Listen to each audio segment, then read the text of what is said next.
This channel does not promote any violent, harmful, or illegal activities. All content provided by this channel is meant for an educational purpose only.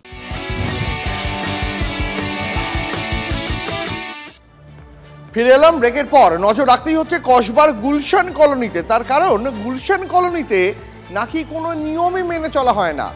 জলা জমি ভরাট হচ্ছে, সরকারি জমি বেহাত হচ্ছে, অথচ মন্ত্রী শান্ত্রী সবাই অসহায়।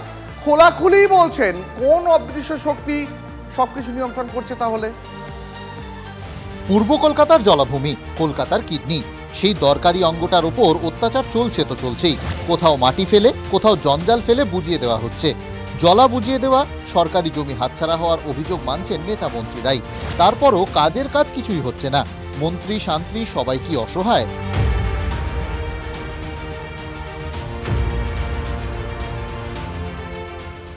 কিছু কিছু জায়গা রাত্র অন্ধকারে হচ্ছে, এটা অস্বীকার করা যাবে না, কিন্তু আমাদের করণীয় কি আছে? আজকে সুশান্ত রুখতে গেছে, তারপরে গুলি চলেছে। আজকে জাভেদ খান রুখতে গেছে, তার উপরেও অনেক রকমের ব্যবস্থা ঝামেলা হয়েছে। করেছে তো, ল্যান্ড ডিপার্টমেন্ট অলরেডি করেছে, কেস করেছে, এফআইআর করছে তো। এগুলো এখন নতুন হয়নি, এগুলো বামফ্রন্টের আমল থেকে ভরাট হয়েছে। কাউন্সিলর সুশান্ত ঘোষকে খুনের চেষ্টার পরই কসবার জমি জট সামনে চলে এসেছে। অভিযোগ পাল্টা অভিযোগ। খুনের চেষ্টায় অভিযুক্ত গুলজার সুশান্তর বিরুদ্ধে 2000 স্কোয়ার ফুটের গোডাউন দখলের অভিযোগ তুলেছিল।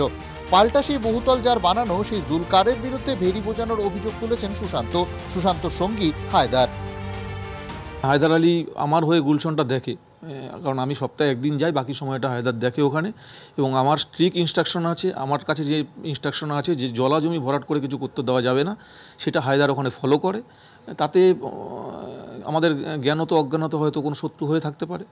আরেকটা কথা বলেছিল কি ওখানে তোর দায়িত্ব আছে, যদি কোনো ভেড়ি ভরাট হয় তো আমি সব থেকে আগে তোকে ধরবো। দাদা এই জিনিসটা আমি ফলো করে চলছি, সেজন্য আমি দাদাকে আগে বলেছি এটা ভেড়ি ভাড়াট হচ্ছিলো। দাদাকে আমি আপডেট করলাম, দাদা ওখানে একটা ভেড়ি ভাড়াট হচ্ছে।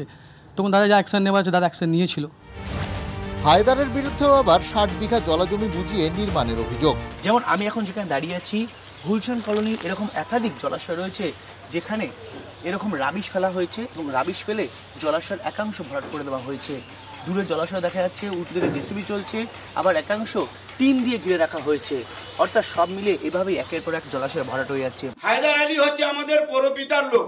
একটা জেবিআর বলে জায়গা আছে, আপনারা গিয়ে দেখুন। আগে হতো G+4, এখন 5-7 হচ্ছে।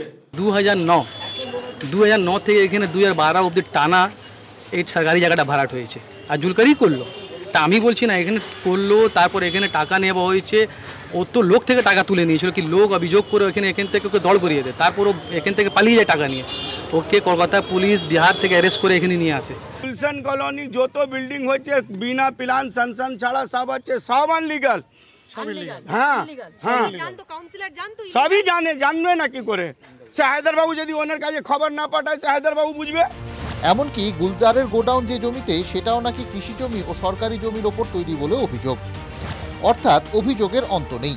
মঙ্গলবার গোডাউনের জমি ও জমির কাগজপত্র খতিয়ে দেখে পুলিশ ভূমি দফতর। প্রশ্ন হলো, কাজের কাজ কিছু হবে কি? সায়ন্ত সুপ্রিয় রিপোর্ট, TV9 বাংলা।